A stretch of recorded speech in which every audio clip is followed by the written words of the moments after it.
All right. Yeah. Welcome to the first ever Mercy Counts Records presents Word Vomit with Xplizt and Freeze. That's right. How are you guys doing out there?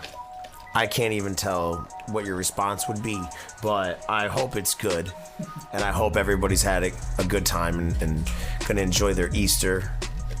Their Keista. The Keista, when Peter Cottontail comes. He's gonna hop down the bunny trail.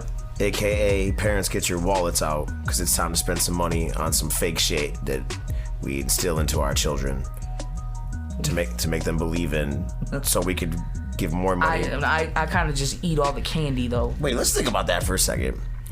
We have a holiday that has nothing to do with what it really is. Like a subgenre. It's a pagan holiday. It's like a subgenre, though. It's like Easter is like when Christ resurrected. But we have a subgenre that believes that wants to tell our kids that a bunny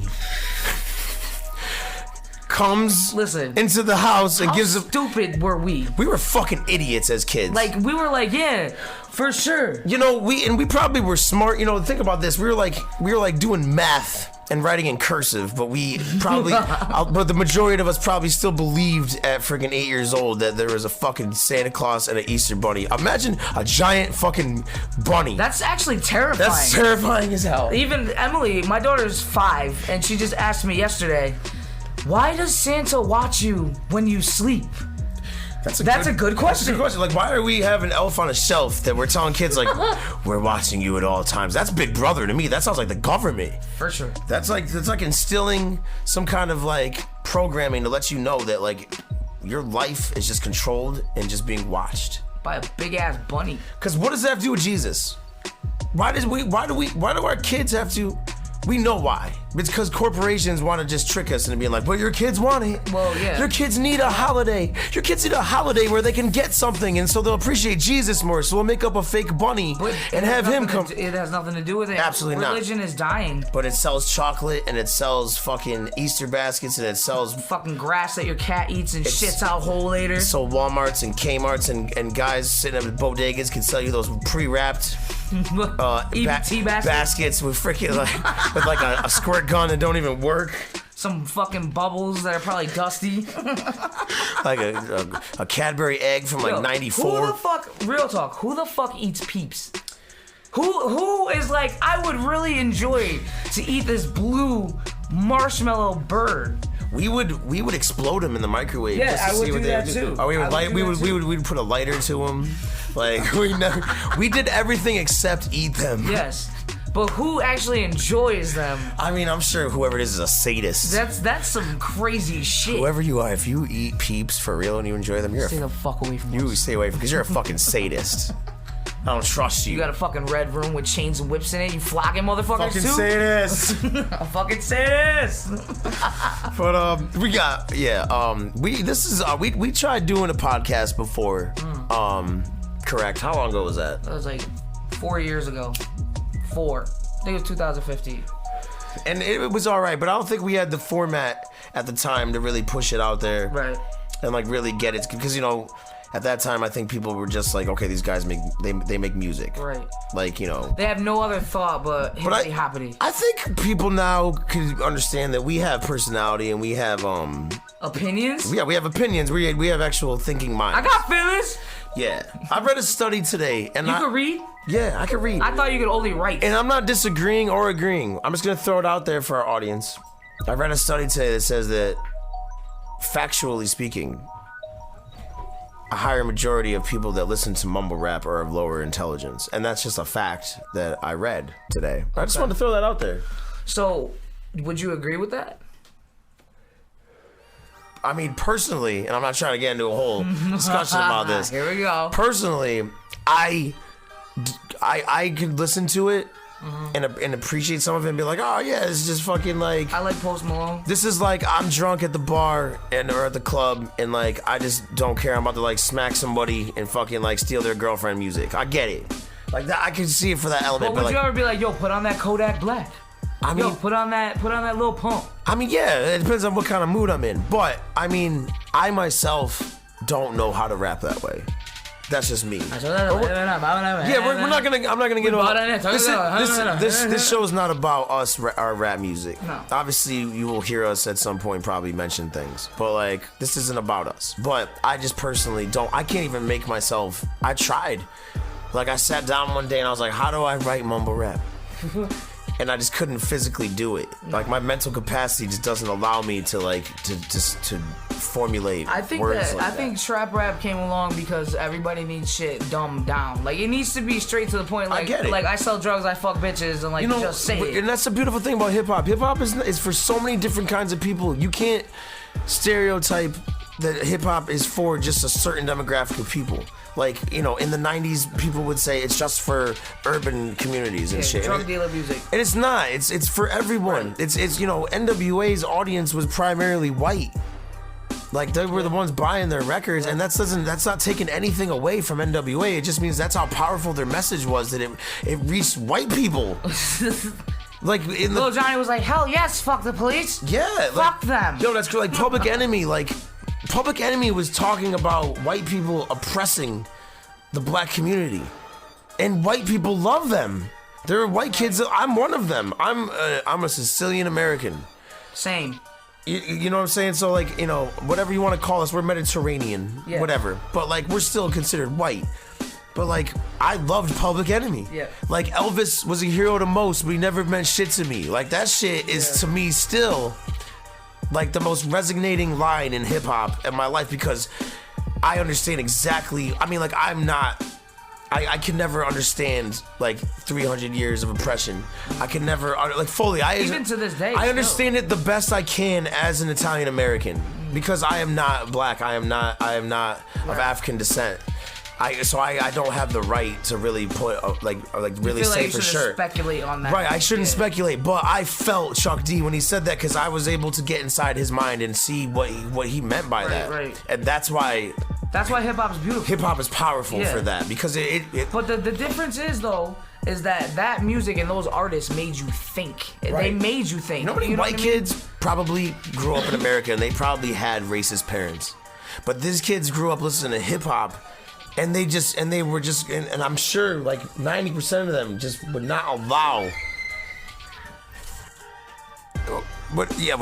their minds to even go there, and not take on their parents' opinions and their parents' thoughts, because hip hop had struck their soul and their subconscious so deeply that they understood that that's wrong. And I've seen kids like this that were raised in environments where their parents were just pieces of shit. And they were able, in a way, take on the morals of humanity through hip hop. Yeah. And that is another beautiful thing that I want to just say. I don't think it's recording. Oh, it is. Okay. What do you think about that? I think you're right. I agree with you. I think that a lot of the time too, I feel like those kids in suburban neighborhoods want to be black because they want to feel it more. And I never understood people like that want to try to act like there's something that they're not. I think we all we tried to get out the ghetto. I think we tried.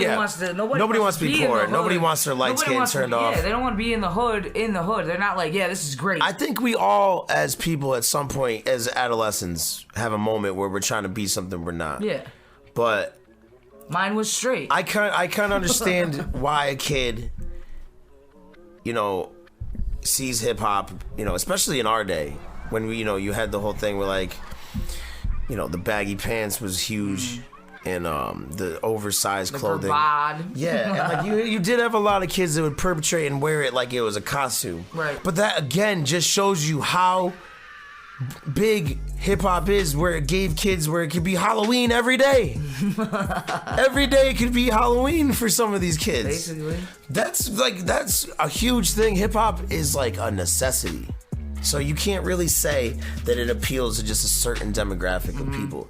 And that's the only thing I'll say about our music right now, is that's why we are able to make music, because if it only appealed to certain people that think a certain way, then there wouldn't be a diversity of artists out there.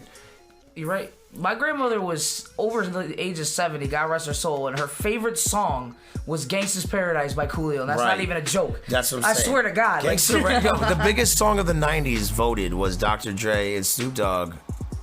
What was it? Fuck. Gin and Juice? No. Which one? Friggin' shit. Pause. Nothing But a G Thing. Nothing But a G Thing. Yeah, that was the biggest song of the 90s. Yeah. Literally. I still bump that shit. That's a gangster rap album. Obviously, we know The Chronic is like...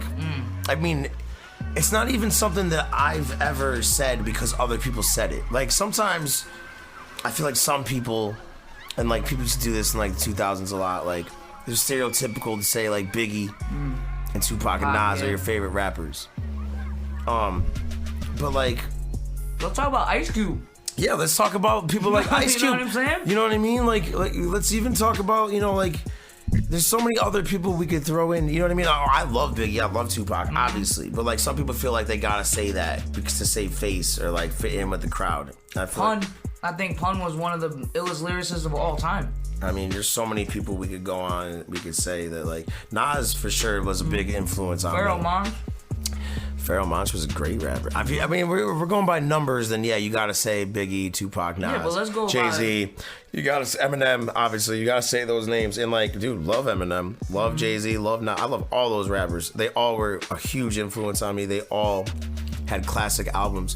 The Chronic literally was, though, the Bible. One of the greatest, probably my favorite rap album of all time. And I'm from the East Coast, but Ready to Die was a very close second. And, like, that's why, you know, so Dr. Dre doesn't get his due because he never wrote his own lyrics. He always had Cube write them, or DOC, or I think even sometimes Daz and Corrupt, I think. Poor DOC, though. Poor DOC. That's one of the saddest. Was ill. That is, you know, and I grew up in the era where I just had the mind frame at that young age to understand, like, what really was going on there. When I really started discovering Dr. Dre and discovering Snoop Dogg and discovering Death Row and then, you know, I discovered them first and then went back and understood NWA, but and understood Ice Cube and MC Ren and Yella. Like, that's where you know, I'm gonna be very honest about that. Like, 'cause I'm a 90s kid. I was born in the late 80s. So I wasn't there when NWA came out, like, literally when I was born. Like, so I didn't, like, you know what I mean? So when I came into understanding hip hop, I was introduced to Dr. Dre first. I was introduced to Snoop Dogg first. Okay. Snoop. It wasn't an East Coast rapper. I was introduced to a you know what? The thing I give all credit to the day I discovered hip hop was when I was literally 4 years old, and I knew the words to 2 songs because my brother and my sisters used to watch MTV religiously. That's when MTV played videos. Yeah, when they did music. If it was 4 o'clock in the afternoon on a Saturday, there was a video on. Right.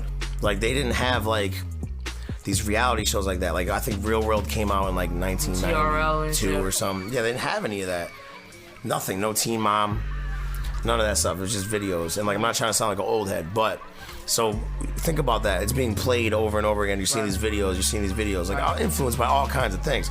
But at 4, I remember the 2 songs that I knew. One was Enter Sandman by Metallica, and the other one was Cypress Hill, Insane in the Membrane. And that was my first introduction into something that wasn't like Old McDonald or like something that you were taught at kindergarten or your mom taught you or something, you know what I mean? That was like the first, like, and to me, it was like, What was the first hip-hop album that you heard? Like, in entirety? East 99 Eternal by Bone Thugs and Harmony. And this girl, we were just, you know, I had a big neighborhood, so there's a lot of kids in the neighborhood, like, you know, varying ages, people from like age 9 to like, you know, like 18, and we all would kind of culminate and chill. You know what I mean? And I remember this girl on the block, she had the album and she was playing it on a boombox. That's when boomboxes were, and she had it on cassette. And I remember being so captivated by Bone Thugs because I had never heard rap like that before in my life, like ever. Like the fact that they harmonized, like the way they harmonized was so influential. The way it changed the way nobody did that. You know it's Bone Thugs. Yeah, when you put it on. When you hear it, you can hear it in a car somewhere. You're like, oh. There would be like no Drake or like anybody that like kind of sings and raps. There would be none of that if it wasn't for Bone Thugs, and they did it the best. Like, these dudes could harmonize. Their harmonies are some of the most beautiful that I've ever heard in hip hop. No, it's not even that shit. You know what I mean? Like, Busy Bone. Like, I know, dude. Like, I met him, you know, with my other homie Fury once. You know, I met him for a whole weekend. I met that dude, and like, I think that's the only time in my life that I've ever been starstruck by somebody.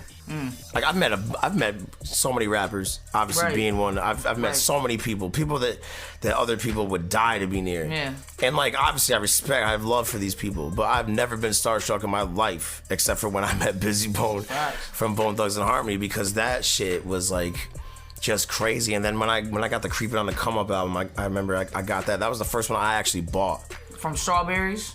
Did you go Strawberries for that shit? I remember we went to like, we're from Connecticut. You remember Strawberries? Obviously I remember Strawberries. Was that shit. I remember we took a ride, like my boy, he was mad older than us. He was driving, he was like 16. I was maybe like, 13. We went and I'd already been buying rap albums, but I remember the first Bone album that I physically purchased, we went to this place, Meriden Mall in Connecticut, and we had gotten some money. I'm gonna be honest, we licked it. We were some badass like little kids. We thought we were like, you know, we were just neighborhood like little punks, and like, yeah, we licked them. You know, we stole the money from somebody and fucking went on a shopping spree. My first little taste of crime, and like what I did, and I went and bought hip hop records with it, and I bought Creepin' on the Come Up. And that's where it started for me, like just seeing albums as a whole. That's why people release singles now, and I'm not taking anything away from that. Like, singles are great. I love to hear songs. I love listening to top 40 radio sometimes. I love listening to old radio, top 40, all kind of shit. But like, it's nothing like hearing an album in its entirety, just from start to finish, and like hearing like just the story behind it. That's why I gave Em a lot of credit when he dropped Kamikaze, because you didn't hear nothing about that album. You didn't hear not one word said about that fucking album at all. Not that, hey, here's my single, hey, I'm working on this, hey, here's this, here's that. Nah, he dropped that shit and you got a little notification on your smartphone that's like, Eminem just dropped a new album. That was just a genuinely good album. Yeah. But like, and it wasn't the highest selling record in hip hop that year. Oh yeah. Easily. No promotion. No nothing. Well, when you're Eminem, you can do that. I guess. I mean, think about how powerful it is to be able to do that. Michael Jackson didn't even do that. Nah. Like, let's be real. Let's give let's tilt the cap to Eminem for sure on that one. Oh yeah. Sometimes you just gotta give credit where it's due. That's why I don't understand people in hip hop that try to discredit him or try to take something away from him. At the end of the day, this man... They were mad in the beginning because he was a white boy, and like everybody openly admits that. This man was never Vanilla Ice, and you know what? I'm not hating on Vanilla Ice, because everything that Vanilla Ice did his thing too. Everything Vanilla Ice did, rappers do it now. Yeah. Rappers take endorsements now. Rappers go star in movies now. Bass rap, even like... At that time, for some reason, there was a stigma where if you did a movie or if you... like did things that were commercial, did a commercial or something, you're doing like a Pepsi commercial, like you're considered a sellout. But like Vanilla Ice was just ahead of his time, man. But Eminem was never like that. Eminem never took endorsements, and Eminem, I will say, people could try to discredit him, people could try to say what they want, but this man never did a Pepsi commercial. No. He never did a freaking like endorsement like that. He, you know what I mean? He did. You'll see him on Gillette. He did do a movie, but this man made his money off of his music. Off of his music and off of building his own label, you know, after he was signed to Interscope. But it's like, how many people could really say that? Like, you know, I remember like Source Magazine trying to discredit him back in the day with Benzino, Dave Mays. They were just, you know, when Dave Mays was just a hater. When Benzino was a hater, and he had Dave Mays shook. That's basically what that was all about. He had Dave Mays shook, and he basically he dictated what was gonna happen because he was like the muscle behind. Because Dave Mays was a white dude. Yeah. He was a white. Let's be honest. He was a white dude. He was like, "You make this happen." He was a white dude, and Dave Mays was like, "Yes, sir." He was a white dude in hip hop and fucking, you know, writing about hip hop. So like, in order to have credibility, he had to have this Benzino dude behind him. And like, they spent so much time. I remember like every issue, they never said anything good about Eminem ever. And like, it's crazy. And this was supposed to be the Bible of hip hop. Yeah. This is supposed to be where you go. Everybody read the source. Like, it was completely discredited in so many people's minds at that time. This was like what, 2005? Mm-hmm. At that time, that was like that's all credibility for the Source magazine down the window. Mm-hmm. I mean, out the window. And I'm sorry to say that, but that's literally what happened. Like, and like Double XL became like more of the prominent magazine at that time. But even they were hating on it. And now people don't even buy. Now people don't even buy fucking magazines. They might read it online. I buy magazines of old shit. When I fly in airports is the only time you will see me buy a magazine. I'll collect the Rolling Stone. Yeah, I'll get a Rolling Stone magazine, or I'll get like a Double XL, something like that. Time magazines sometimes good. They have some good shit sometimes. But nobody's out there buying that Source. Nah. Now they're getting that Double XL. The Source even started marketing themselves after that whole shit. And they said Benzino free. I didn't know that. You say 100% Benzino free. What were your feelings on Benzino before the M beef? Like, did you care for him? I didn't care much for Irrelevant. Benzino. I'm sorry. I probably would have listened to Cage. I don't know the guy. I've seen him on Love and Hip Hop. I know he's a little older. I don't know him enough to speak bad on his name. Music, just not for me. I agree. That's all I'm gonna say. I agree. I think if you're gonna gun for somebody like Eminem, better be able to bring that shit. And it doesn't matter what you could bring on the street level, because white kids don't care about that shit. Do you think Eminem had the most beefs of all time? The most beefs? The most hip hop beats of all time. Who do you think that goes to? M? M been in some shit. He didn't have it on the level like Biggie or Pac, but Eminem was real. Counts. You know what? We're gonna take a 2-second break. We're gonna come back and we're gonna talk about all Eminem's beefs. Alright, so welcome back. Eminem. Alright, very controversial. The reason we're talking about him is because, we started thinking about he's had a lot of verbal altercations with rappers over the years, and we were thinking maybe he might, I never thought about it, but he might have the most,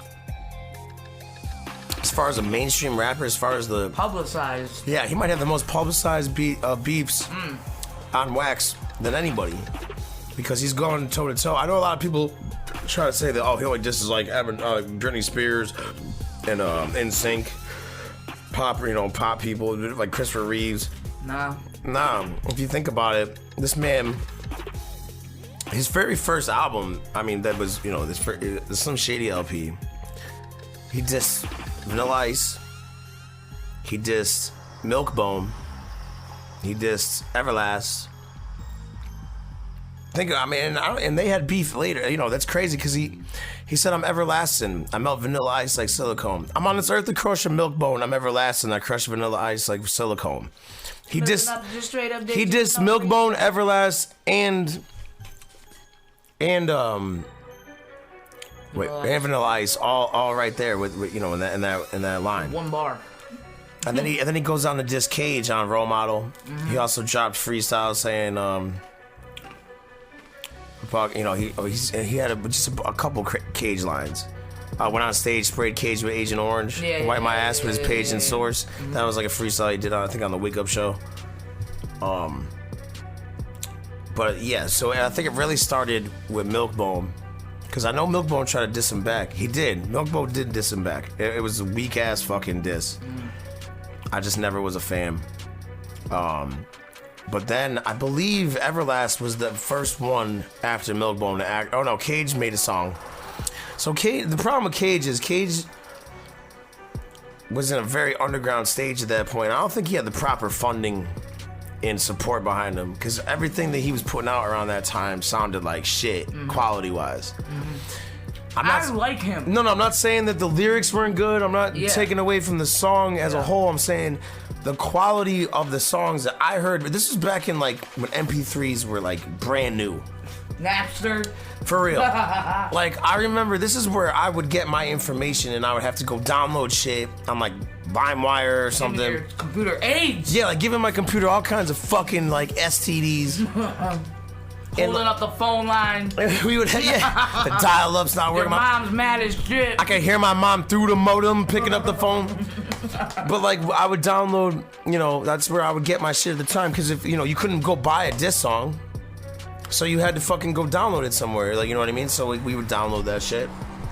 And I just remember hearing Cage's recordings at the time. They all, and I used to think they were because it was like low quality because of the MP3, but it was the quality of his recording itself and his mixing and mastering. And like, I'm not taking anything away from Cage. If you don't know Cage is underground rapper, came out originally with Pete Nice.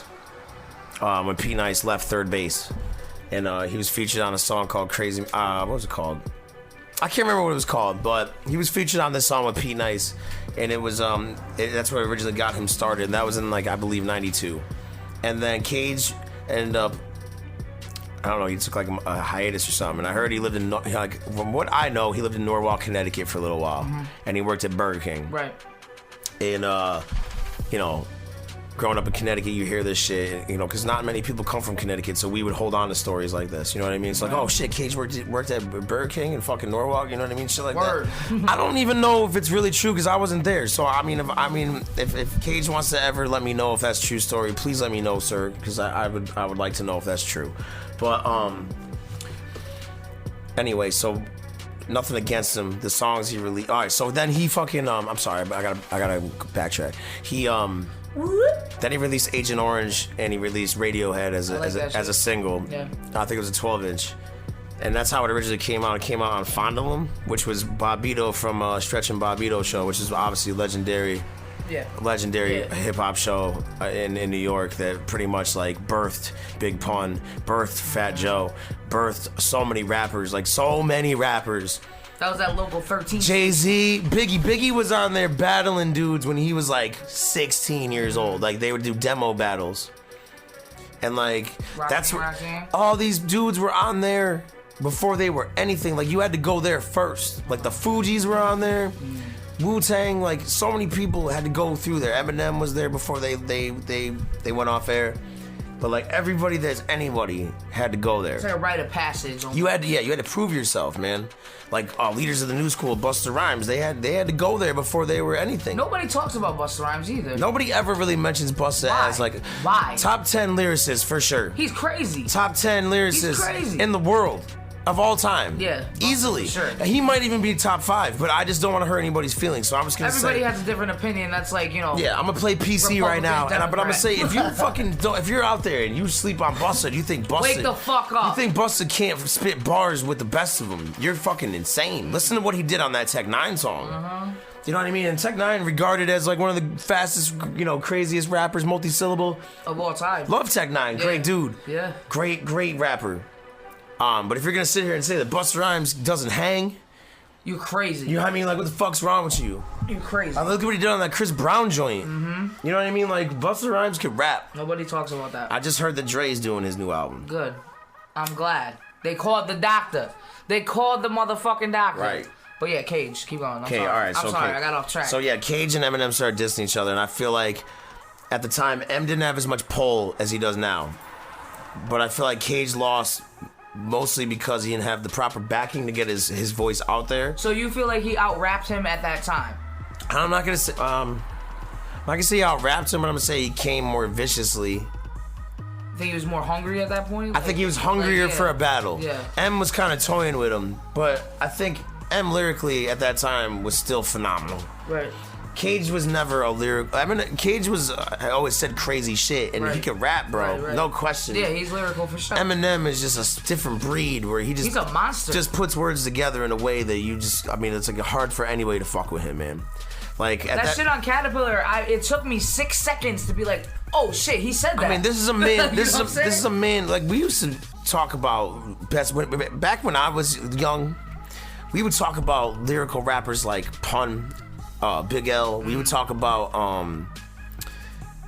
we would talk about Eminem, but there was other people on the radar that we would think were like lyrical at that time. But M was always, even at that time, still like just a fucking beast. You can't hate on Eminem. Just a fucking even beast. if he's doing retarded songs that don't make no fucking sense, like it's still ill.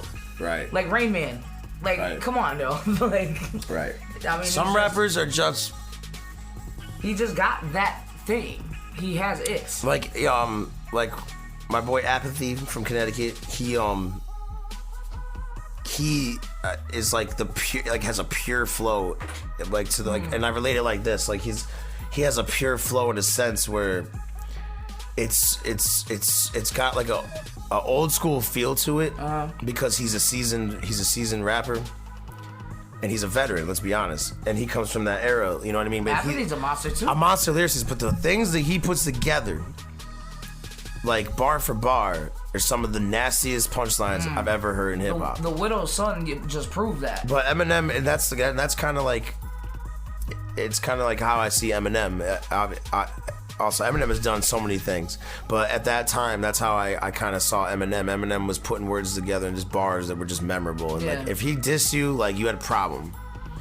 You had a serious issue. You better, like, Right. not many people hung with him. And, you know, I'm thinking of more people that he dissed. All right, so then it turned into Insane Clown Posse. I'm gonna get into that in a second, but what a lot of people don't remember is after, all right, so when him and Whitey Ford and Everlast popped off, Everlast kind of came with a pretty good diss. He came with it. Nobody really thought Everlast was gonna bring it like that. And I remember this is when MTV was doing something like where they were doing something kind of like TRL, and they were like playing things that people wanted to see, so they would have you vote. Like on there, like, do you want to see this? I remember that. Or do you want to see that? And I remember they asked the audience, do you want to hear this song by this person, or do you want to hear this new diss song by Everlast to Eminem?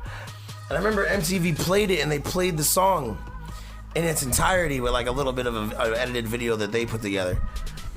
And it was fucking vicious to hear. And obviously Eminem came back, and we all know what happened. Yeah. You know what I mean? Obviously M got the better of Everlast sure. on that one. But give Everlast his fucking credit. You gotta give him credit. Because he didn't know what he was going up against. No. But he stood his ground. Yeah. And he gave him, you know, Everlast was never a lyrical rapper. He's a West Coast rapper. He's Right. different. You know what I mean? And I'm not saying West Coast rappers fucking They can't diss each other, 'cause ride different. Ice Cube and Midwest or Ice Cube versus Cypress Hill is one of the most like is like I don't like seeing people I'm battle. biased because I love Ice Cube. Well, you know, I don't like seeing beef like physically in hip hop because I don't condone people trying to like just kill each other and hurt each other. And that beef almost got serious. But Ice Cube and Cypress Hill is my favorite battle that I ever got to listen to and be entertained by. Because they fucking really went at each other, and that was a West Coast battle. But that got serious because that was like gangs involved, and you know what I mean, like in Like you don't want the streets were involved. The streets, you know what I mean. It's like, you know, throw a fucking chair if you're gonna throw a chair, and, but like, you know, don't kill motherfuckers. the Spanish community pretty much runs LA, so it's like, you know, Cypress Hill. It could have gotten messy, but that's like one of my favorites of all time. Ice Cube's one of the nastiest. Like when it comes to a battle, Ice Cube's one of the nastiest. Like Eminem, I'm sure took a note from Cube with no Vaseline. Come on, no Vaseline. No Vaseline. Get the fuck out of here. King of the Hill when Oh, when he yeah. dissed fucking Cypress Hill, like we all know Cube is not a stranger Comes to the with battle. it. Not a stranger to the battle. Ice Cube is one of the greatest rappers of all time. One of the greatest lyricists. He's in my top 5. This man wrote like everything that you love about NWA. Everything you love about NWA, he was writing it. Rest in peace, Easy. Rest in peace, Easy, man. Like, and that's not discrediting anybody, but like Cube was that guy, dude. Yeah, he's that dude. So you got to give him credit. But let's get back to Eminem real quick. I'm gonna wrap this up with Eminem, but I'm just gonna wrap up this Eminem segment. I'm gonna get into something else. But so then he After Whitey Ford. all right. So how I gotta tell this real quick. How it popped off with him and Everlast. Apparently they saw each other at a radio station and they felt disrespected by each other, like they were both being arrogant and didn't want to embrace each other. It was like some dick measuring shit. Whatever. That's their thing. That's the story I heard. But how it really popped off was Everlast did a guest joint on Dilated Peoples. They had a song called Worst Comes to Worst, My Peoples Come First. They had a song with Kanye, I Can't Live That. Evidence is one of the greatest white rappers ever. Yeah. And nobody talks about that. Nobody talks about him like that. Like he's on Rhyme Sayers now. I mean, he has his crowd, believe me. He has his cult following, but he should be embraced on a much higher level. Where M is at. Maybe not where M is at, but he should be embraced on a larger platform. More by the mainstream. Yeah, just in In the that hip hop, sense, just or the hip hop in community hip-hop. in general. He should be. He's a So veteran. he's not Eminem status. But he's a veteran, he and should he's be acknowledged. Yeah, this man's He got. should get the participation. This man's got platinum records, and he's got fucking great albums, and he's a great rapper. But anyway, Eminem took that personally. That they allowed Everlast to diss them or to diss Eminem on their record. So he said some things about Dilated Peoples. So Evidence did a diss song called Searching for Bobby Fischer, and it's one of the most slept on disses of all time. Nobody acknowledges it. It's almost like people swept it under the rug because it was a guy that really could rap, and it wasn't a joke. But it wasn't who they wanted it to be. But it wasn't who they wanted it to be. Yeah. Dissing him. I agree. So it kind of got swept under the rug. But if you go listen to that song, you can hear that Evidence was popping some lines on them. And he was saying some things that people were getting on him about at that time. Like, he's from Warren. He's not really from Detroit.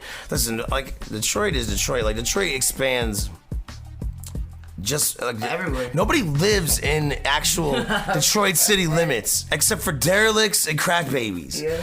I have much love in Detroit. I've got a very strong roots in Detroit. Facts. I spent much time there. I've seen every element of it that I didn't want to see.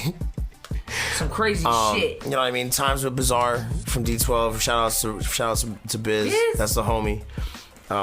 Just in the time spent there with my homie Fury, going there to see Biz, and like even like when my family, because I have family out there, but nobody really lives in actual like Detroit. Like everybody lives like on a little bit like in these mile roads going up, so. You gotta go there to understand it. So like, but at the time, people didn't understand Detroit like that. So when he was saying like, "Oh, you're from Warren," like people were like, "Oh, and he's calling him out because Eminem's not really from Detroit." Dude, nobody's really from like 1 mile. Like you're fucking a zombie if you live in 1 mile row. Like I don't know, man. Like, and that's just from my understanding of Detroit. Detroit is crazy, man. You know what I mean? Like it's got a big heart. It's one of those cities with a big heart, but like it's got that evil side to it that'll fucking, if you don't know what you're doing, you'll get hurt. Like that's just facts. You know what I mean? You can't get an iced coffee. Why are you gonna stop? Nah. Be thirsty. Like try to get out on 5 Mile For at real. 3 a.m. and try to go to fucking Coney's. Try to do it. I've done it. And like, man, it's almost like going to war. Like you don't know if you're coming back alive. Right? Like, is this Coney worth it right now? Some will say hell yes. Like, get the motherfucking Coney. Like we're from Waterbury, Connecticut. You know what I mean? Like it's not known. Like it's not a city that's like known for being like the safest. Right. That's what I'm gonna say right there. You can look it up. I'm not gonna sit here and like give you all these facts. Google the city. You can look up what happens here. Yeah. I'm sure there's gonna be like a bunch of kids from like different fucking like towns and they're gonna be like, "Oh, but you don't know about Brockton, Mass," or something. You know what I mean? Like something like that. I don't give a fuck. I'm not talking about your city. I'm saying you can Google Waterbury, Connecticut. But like when we go to Detroit, you know what I mean? Even we are like, we gotta. Yeah, like you gotta be on your guard a little more. Yeah, take off that red shirt. Yeah, Why like, you wear that red shirt, like, bro? Don't wear that shit. Wear white or black. What the fuck is wrong with you? Like, obviously we have gangs here. Tuck your laces. But we don't have like Bloods and Crips. We have like, we have other kind of gangs, a lot of Latin gangs. Like, there's some Bloods up there here. There is, some Crips. but like it's not like a city but where you're gonna know LK is predominant. It's not a city though where if I'm wearing a red shirt, I'm gonna get. Yeah, you're not gonna get checked. Maybe once in a blue moon, but not often. Maybe. Not often. You would probably get shot for your wallet before somebody G-checks. Nobody really gives a fuck about what color you're wearing. Nah, nobody gives a fuck about They'll just shoot you regardless. Unless you're flagging out your pocket. Then, But like if you're in Detroit and you're like, just say you're walking by like St. Andrew's Hall and you're wearing like a red shirt. You better be a Blood or something. Like you better be. That's how it was in LA, and that's you no better bullshit. be from that's that. No bullshit. You better be from that neighborhood wearing something like that. Because if you're not, and you ain't even from around there, and you're gonna get checked. Nah.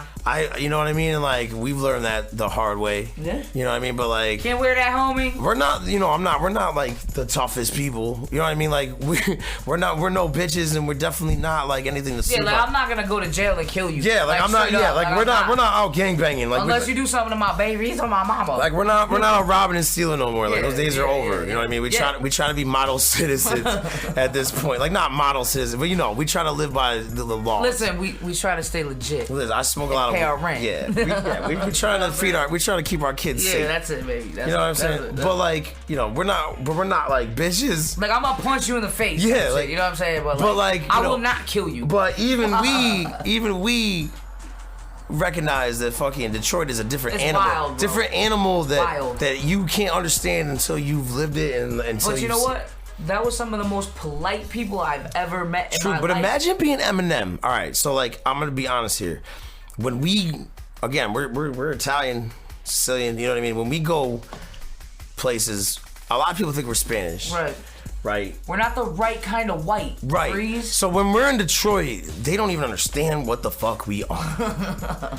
So they're automatically just like, what? They're like, what are you doing here? Why are you here? Why are you here? I've literally had people stop me and be like, oh my God, like, it's white people. Like, I had a girl in my face stop me outside of Coney's and be like, oh my God, white people. I mean, she could have been talking about some of the other fellas that were with us, but I mean, she might as well have been saying it to me because, you know what I'm saying? But like, people don't know what the fuck I am half the time anywhere I go. Like, people, if you look at a picture of me, like, there'll be 1,000 guesses before anybody says Italian. He's Armenian. They're gonna be like, he's some kind of Spanish. He's this, he's that, and like, and I remember Bizarre saying that to me. He's like, he's like, the reason that people look at you crazy when you're out here is because they don't. The only people that look Spanish in Detroit, Mexicans, right? Well, no, they have like different like Dominicans and Puerto Ricans, but they all live in Southwest. Like, they all live in. So like, what the fuck are you doing on 7 Mile? Yeah, so it's like, so they're like, what the fuck are you doing over here? And then like, they see me and they're just all confused. They're just all kinds confused. And then they'll see me with like white dudes, and like, they'll see me like one black dude and like 3 white dudes, and they'll be like, what is going on? And like, Bizarre basically said it the best. He was like, they think you're from Southwest, and then they think you're trying to like hood pass some other dudes through their hood. Some white dudes. He's like, you're just, so in their mind, they're like, oh, hell no. You know what I mean? Like, it's not happening. But, yeah, so Eminem's had a lot of beefs, though. Yeah, we went off. And imagine being him and growing up in Detroit. He grew up in Detroit, bro. I don't give a fuck if he's from Warren. You know what I mean? Like, he's still Detroit. Yeah. Like, Kid Rock, no. He was so far out there. He was so fucking far out there. You're from Illinois. Yo, like, nobody, and that's the craziest thing. Like, when you talk to people, like, because I am a knowledge whore for hip hop. So when we would go to Detroit, we'd be chilling with Bizarre's people. I would get any bit of information, not like a hound, but I would thirst for. I would sponge for information about those back in those days, like in the hip hop era. That's your craft, though, so you should be thirsty to know. Yeah, I mean, and it's not because I'm trying to be a super fan or something. Right. Because believe me, it's not like that at all. It was just like, I was just interested to hear like what really was going down in Detroit at that time. Right. And like, one thing. You don't know shit if you ain't there. But nobody knew. All right, so Kid Rock, when he started coming around to Detroit, nobody knew that he lived out in fucking Mount Clemens, which was like 26 miles away. Yeah. Nobody knew that his dad was Bob Ritchie Sr., who fucking owned a bunch of car dealerships. Nobody knew that about him. And he was down with this dude called Doc Round C and the Black Man. And like, he was down with the Black Man, and like, this was a group or whatever. He was down with that whole group. He was a DJ. So like, they backed him up. When Kid Rock went on tour with Too Short, he brought the Black Man with him as his hype man. And because the Black Man was like the original Proof. Yes. He was like the dude who like brought everybody together, and like, if you rhymed, like, the Black Man had to co-sign you, you know what I mean? He was that dude. You know what I mean? And like, that's how Kid Rock got on. But when people, another rite of passage. When people found out that he was like who his dad was, like, they were not happy about it. They're like, fuck you. Like, imagine being someone like Eshawn. You're like 13 and you're putting yourself on. Kid Rock got discovered because he was white with a flat top. Mm-hmm. And this was pre-Vanilla Ice. Yeah. This was when Third Base were the only white dudes in hip hop. Yep. So the fact that he could rhyme a little bit was like a circus act. Oh, for sure. It was like, let's be honest, it was like watching a dog and pony show. Because Kid Rock to me was never meant to be a rapper. That's just me. I mean, you could see clearly what he does now. Yeah.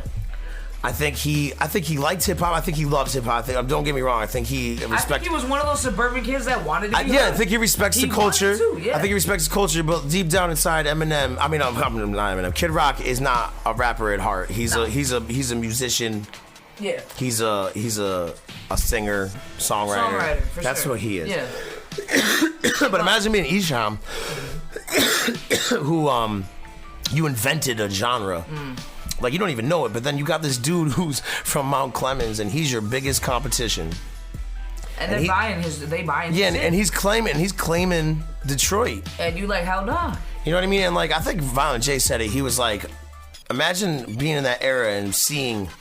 He's like, and being in Detroit, and he's like, that's how crazy Detroit was, and that's why Detroit's different. And what he said was, if I'm paraphrasing this right, he said that it was just crazy to have one dude who's like rapping about Satan and killing people.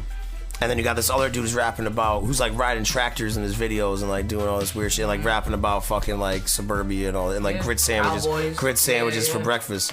And he's like, but that was Detroit. And like, it makes sense how ICP fits in. Or like how all these other like rappers that have come from there have like all shared in this big fucking witch's brew pot. Yeah. Like this cauldron, they all come together in this cauldron and formulate the sound that became Detroit. And like, I'd be lying if I said I was not influenced by the sound that came out of rap music in Detroit. It's horrorcore. I mean, it's not even just that. I mean, but it is. Even their style of hip hop. That's what I'm saying. It's different. Even their style, even like the way, like even the battle rappers was an influence on me. The way like people like Proof, and like, you know, even like people like Swift who were in the battle scene from D12, Swifty. And you know, of course Eminem, but like Royce the 5'9". Like, Royce is nice too, and he's up there. Some of my Royce the 5'9" is my. I'm gonna say this is my favorite lyricist of all time. We discussed that when we heard Caterpillar. I'm not saying we lost our fucking minds. Even before that though. But no, I'm not saying that's solidified. I'm not saying he's my favorite. He has one of my favorite albums. I'm not saying he has my favorite album. He does have albums I love, but I'm not saying he has my favorite album. I'm not saying he's my number one. You enjoy hearing him rap the most. He's my favorite, bar for bar, lyric for lyric. Like, just no holds barred, raw rapping, hip hop. He's my favorite lyricist ever. Hi, Rihanna. I think he has the greatest flow when it comes to just going off.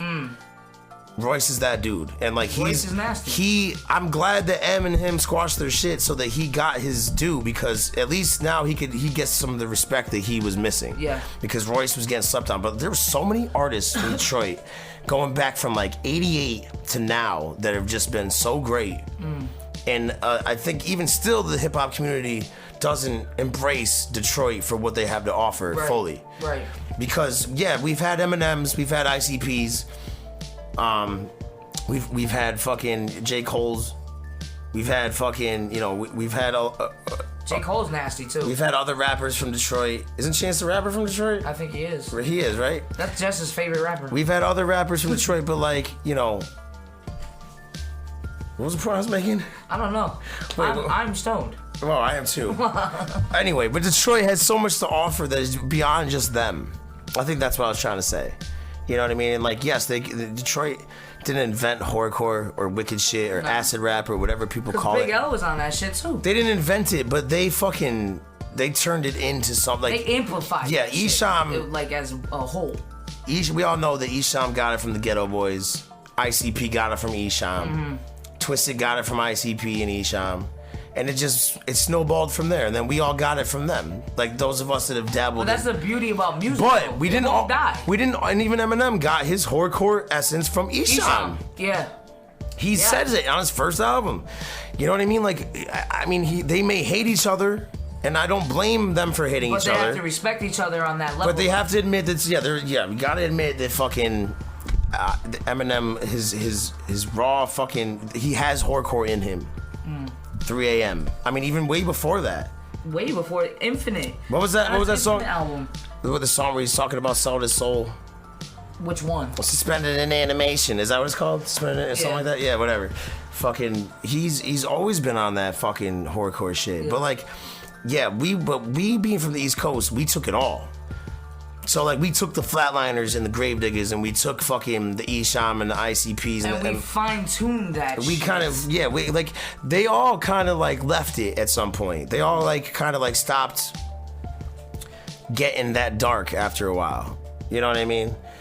But, you know, we took it and kind of did it, and I'm not calling ourselves like any kind of innovators or anything, or trying to be on our own dicks. We took it and kind of fucking made it a little more like, as a whole, classy. Yeah, I mean, like almost like neat. Yeah, neat. Yeah, like clean. It's like it's clean. Like clean. Fine-tuned. What's the best way I can describe it? It's like when you hear like a classical song and it's played so beautiful, but it's like Moonlight Sonata, or it's like something that's dark. Yeah. It's something that's dark and it's ambient, but it sounds just so beautiful that you just can't help it. So it's like, when we talk about like darker subjects, we do it in a way that's poetic. It's almost poetic. It's almost like where it could be accepted by everyone. Yeah. Almost. Damn near. Like, we do have things that like, all right, but we're not trying to talk about us. But, you know, I think they get what we're saying. Anyways, Eminem, biggest beef slinger of all time. Yeah. Hip-hop is beautiful for that. Yeah. But we're going to get into some other things. I think we got to switch it up a little bit. Rest in peace, Nipsey Hussle. Yo, we're on the subject of hip hop. Rest in peace, Nipsey Hussle, for sure. I think the whole world, and this is the one thing I'm gonna say. Everybody felt that shit. I think a lot of people have said it, and I don't need to go into I don't think either of us need to go into a huge, elaborate. No. We don't need to explain to the people who Nipsey Hussle was, but I think it's evident that this man meant so much to the world, and that nobody really, nobody outside of LA, other than us people who are actual fans, right, people like myself and other people that are out there. But I think the world realized how important he was. Like, for my father, 63-year-old man, to be like, that guy really was he was a good guy. Was a good guy, yeah. huh? My dad said the same shit. Yo, like, no, and I'm just glad, because you know. You know when people die, there's always like 5 baby mamas coming out. There's always like all this backstory, all this dirt. Not one person could come out the woodwork and say anything bad about Nipsey fucking Hussle. The police were upset. When the LAPD is upset about a man in hip hop dying, this man, you know you were doing something right. We don't hear about in the media the good things that rappers do with their money. You don't hear about. And when you do, nobody gives a fuck. Right. Like Akon with his fucking African shit. Right. Nobody gave a fuck except for other Nobody rappers. cares that Akon's like single-handedly saving villages in Africa by himself. Him and Oprah Winfrey are just like doing their thing. Nobody recognizes shit like that, but like, because the media doesn't want to talk about that. They want to know when you get shot, or they want to know when your baby mother's suing you, or like they want who's on drugs, who got shot. But I think everybody was really surprised and humbled when they realized who Nipsey Hussle really was. And I think that's one thing we could learn from his death, is that this hip-hop shit, and this goes back to what we were just saying about it being beautiful, this shit is so deep. Hip-hop is so deep at a subconscious level that it cannot be classified, it cannot be stereotyped, and it cannot be put into a box. No, cannot. Like, it's so fucking if you looked at Nipsey Hussle on the outside, if you showed him to your grandmother and just asked her what she thought, she'd be like, looks like a thug. Looks like a thug gangbanger. Yeah. But he was sweetest dude. He was a Crip. No, he was hard. But like, don't let it be. He was a Crip, yes, but he was for his neighborhood. He was for the streets. He was for bettering his community. He could have put his marathon store anywhere. Right. Malibu. Do you know why? Do you know why he was able to be shot? Because he employed people that were felons that were able to carry guns. Because he wanted to give people a job that were felons that couldn't get a job somewhere else. And that's why these guys didn't have guns. Nobody was there to fight for him. And but that fucking rat killed him. And that's not his. I mean, I'm not gonna say what this guy was. I don't know. I only know by what I've read. Saying it's a rat. I mean, everywhere. That's for the streets to say. I'm from Connecticut. I'm not from LA. I can't say. I don't know. I don't know either. But I just know that dude's a piece of shit for killing him. I'll say that. Yeah. I'll say that, like, may you rot in hell for that, bro. Because you took somebody, like, was it, like, when you're sitting in prison right now, like, was it worth it for you? No, it wasn't. Like, your pride was hurt. So like, but was it worth it now that you took a man who like, I'm gonna go out there and say like, it's almost like a Jesus figure. Not saying he was most definitely like. I'm not saying that he was Jesus from the Bible, but I'm saying if you look at the qualities of Nipsey Hussle, and like, and you look at his story, and from start to finish, this man was trying to do something. He was so intelligent, and when you heard him speak, this man was on a mission. Yeah, and like, and he had a purpose. He was 33 years old when he died, and he was killed by a Judas. Yeah, and he was trying to help the world. He wasn't. He was starting where he should have. To me, that's a hip hop Jesus. I know we used to say Pac was like a hip hop Jesus. Pac was like the Messiah. Nah, dude, Nipsey Hussle was like the Messiah of hip hop. Sure, I agree with you. And I'm gonna say that. And that's not speaking from a biblical sense. Nah. Just if you want metaphorical. Yeah, metaphorical. Don't fucking get all PC on me. Start hitting me up and fucking saying some weird shit to me. But he had something to say. He had his platform. He did what he had to do. He kept it right where he struggled. Right the fuck where he came from and helped other people. That is noble. Right. As fuck. A lot of us are in this hip hop shit for different reasons, but I've never been in it for any of the materialistic shit. Yes, I want to send my daughter to college comfortably. Yes, I want to fucking have a good foundation of my life and have a good house for my family. I don't worry about no mortgage. Yeah, of course I want all those things. But at the end of the day, if I had the success of a Nipsey Hussle or Eminem, I would do exactly what Nipsey Hussle did. Absolutely. Well, I mean, I might not be able to fill the shoes that he filled, but I would be, again, but you don't hear about the things. Your lane would be positivity. You wouldn't know that I would be given to charities. You wouldn't know that I'd be like setting up foundations. You wouldn't be one of those people with a phone in the bum's face and feed him cheeseburgers. You wouldn't know that one of my biggest goals in life is to set up a freaking foundation for abused children. You wouldn't know that that's one of my life goals. Right. Like a lot of people have goals like I want to be this, I want to be a doctor. I want to literally, that's more than being a rapper. I want to be able to set up a foundation for abused children, nonprofit. You want to help kids. I just want to help children, but you wouldn't know that because why would I go around telling you that, like, other than related to the point I'm trying to make right now? No, I feel you. But he never did that either, though. And that's the thing. He didn't. Like, he didn't have. But you don't know when Eminem's giving to charity, because believe me, Eminem's giving to charity. Like, believe me, he has.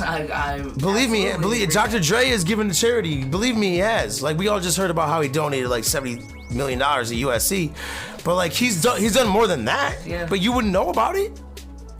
A lot of these rappers, they're not supposed to. If we didn't have hip hop, so many lives would be different. Like how would people there'd be so many people that wouldn't, because we don't hear about these things. Which we should not. But no, because it's not to be glorified. Right. It's just to be a good deed. Right. But some of these people out there are doing really good things.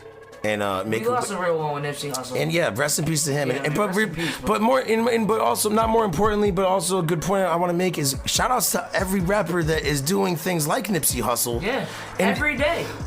Every day, and you didn't die to be recognized. Mainstream, underground, whatever, no matter what it is. I'm sorry that Nipsey had to be recognized after his death. I'm really sorry for that. Fucking martyr. But shout outs to all of you that do something with your voice and use your money that you get and offer it to somebody that doesn't have what you have. I applaud you for that. Applaud all of you that do that. Hell yes. All right. Nipsey. There's some other things we wanted to talk about. I want to take it straight from hip hop real quick because we over here we're very diverse people. We're trying to hit different elements of what we talk about in these podcasts. And I don't like ignorant people that just think that I can only like hip hop. Right. Because that's cool. You're a rapper. Yeah, there was a time where if you're calling yourself a rapper, you can't like anything else. No, you couldn't listen to 80s. You couldn't listen to fucking Nirvana. I'm gonna sit here and tell you, Xplizt and I listen to everything. Everything. We've taken influence from everything because you think I'm not listening to Beethoven? I am. You think I'm not gonna rock out to some Madonna, get into the groove once in a while? Ace of Base? You think I'm not gonna throw some Billy Joel on once in a while? You're crazy. Billy Joel forever. Do you think I'm not gonna put on some Led Zeppelin or some Black Sabbath? For real. There's something you gotta understand about us. If you have a backstory, or if you have a success story, if you have something that is more than just about the music, it's just something you could feel in certain artists. You can just feel that there's something else intriguing going on. And there's a point we're trying to make with this, where we're gonna get there. But that is almost speaks higher sometimes than just a song. Yep. Because we're interested in, as people trying to be successful in music, we are intrigued by the story behind it. Mm-hmm. So it's interesting to me to know how Motley Crue got famous. Right. It's interesting to me to know that there was a blues musician named Robert Johnson who started rock and roll and was accused of selling his soul to the devil for a record contract. Same thing with the violinist. Right, Paganini or whatever. Paganini, whatever the fuck his name was. It's intriguing to us, these macabre, occult, esoteric, even weird stories. shit. Like, it's interesting for me to hear stories about, well, what was Hotel California really about by the Eagles? We talked about that. We did. It's interesting to hear what was Stairway to Heaven really about. Did they really sell their souls to the devil? Well, Robert Plant really in a shed. Robert Plant's son died. I mean, I'm rest in peace to his son. I'm not saying that, sure. but it's like his son died, and like people say like conspiracies, like, well, maybe that was their penance, and then Jimmy Page couldn't play guitar anymore and write music, and John Bonham died. He died, yeah. All these things. Son's drumming. All these things, like, even though I want to say it's coincidence, is it? See? Is it coincidence? That's what I'm saying. We can't think too much, man. No. We can't. But so I always search for knowledge, and so is Xplizt, and I bring a lot of things to her that I hear about. And that shit is interesting to me because I'm not a closed-minded fuck. Right. and it's more than just listening to something else. It's being captivated and influenced by something else. And I'm not saying we're evil bastards, but let's be honest here. What we do, the art that we make sometimes is dangerous and is dark, and we take influence from what we hear and what we are interested by. What we feel entertained. Right. And what's interesting to me is the idea of people in rock and roll and music business possibly being influenced by the devil. Or witchcraft. Yeah. Some type of gypsy witchery. And like, you know, I didn't know how deep we were gonna take this, but like, I'm gonna tell you guys about a guy named John Todd. I don't know. I don't know. Nobody really knows. I'm not him. I don't know. I'm not there. I just know what I've read for 15 years that I've been searching the net of the internet. It's also on YouTube. John Todd claimed that he was part of a family called the Cullen family, and if that name registers, I'm sure you think Twilight. Cullens were supposedly a family. It was really about witchcraft. It had nothing to do with vampires. Yeah. It was supposedly witches, and John Todd claims that he was a descendant of the Cullen family, and that he was brought up in witchcraft, and that he was in charge as a young man of thousands of covens around the United States. Ohio. And John Todd had influence in a lot of things, and he made statements and basically claimed he had no reason to do this. He was ostracized for this. You talking about the music business? It ruined his life. He basically said that he knew people like David Crosby, and he knew people like, they were in the music business, and he was affiliated with the music business. And he knew Ted Fields, who owned Interscope Records. A lot of big name dudes that you know. I'm not saying this is truth. It could be. But it's interesting to talk about. And we can speculate. And Jimmy Iovine could call me and be like, listen, you're wrong about Ted Fields. Okay, that's fine. I please do. I'm not saying this as fact. This is just what we've heard. Apparently, in order to have a hit song and to have any type of successful, I'm gonna give you the fact, and I'm gonna give you what I feel. What he said was, in order to be, you had to be. Don't dumb it down for them. You had to be an initiated witch. In order to have a hit song. Initiated means that you have to go through a process to become a witch, and that basically means an esoteric You had process. to be jumped in by the devil. I don't know what the fuck they did to you. Maybe they shoved candles in your ass. No, I don't know. He broke it down on that fucking the radio. No, yeah, there's different things. He didn't realize what he was doing because he was brought up in it. He didn't realize how evil this was. Right. But all right, so he claims David Crosby from Crosby, Stills, Nash, and what was the group he was in before that? The Yardbirds or something? I don't know. Was it the Yardbirds? No. The Moms in the Rain. No. No. We'll Google it. Go. I don't remember. All right, it doesn't matter. I know, I have so much information in my head, I can't remember it all. But anyway, David Crosby, known crackhead. But anyway, he apparently told John Todd that you had to be a witch and that witches pray over songs. A council of 13 witches would pray over the songs and would cast spells over them. Possess 7 women. And this is what I'm gonna say. The reason it sounds believable to me. The birds, yes. The reason it sounds believable to me only because, in a sense, where I'm sure it's bullshit. I'm sure it's not true. Maybe it is, but maybe it is though. And the reason that I have that maybe is because, and I'll ask the audience, and I'll ask you, Amanda, have you ever heard a song and you don't even like it? You don't even fucking like it. And you just, for some reason, can't get it out of your fucking. It's not because you heard it 30 times. No. Absolutely. You didn't even hear it 30 times. You heard it once. And you just have no idea why you just cannot get that fucking song out of your head. You just said that, and I thought about Kylie Minogue. Can't get you out of my head. Right. I hate that fucking song. I hate that fucking song, and I can't stop. I remember Hit Me Baby One More Time when it came out. I hated that shit too. It was stuck in my head. Yeah. And I didn't even like it. Same thing with Genie in a Bottle. Yeah. Why?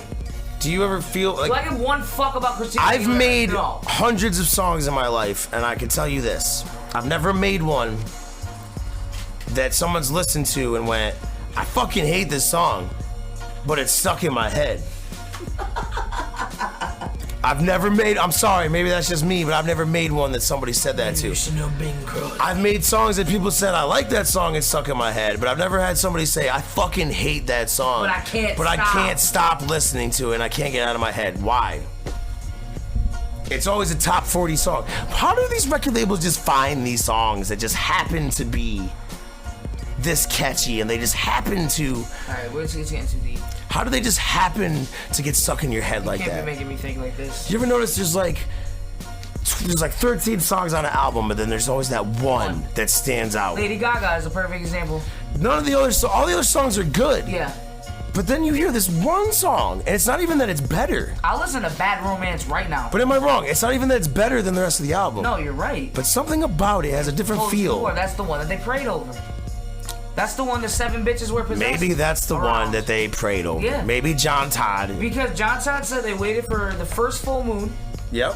And everything's astrological and witchcraft and all these things. They would possess 7 women and do weird shit over the record. Right. As it was being mastered. And like, we live in a fucked up world. Who are explicit and I to say that this is impossible? They're gonna come get us. There's sex trafficking rings out there in DC. There's fucking Bohemian Grove. There's all these weird things.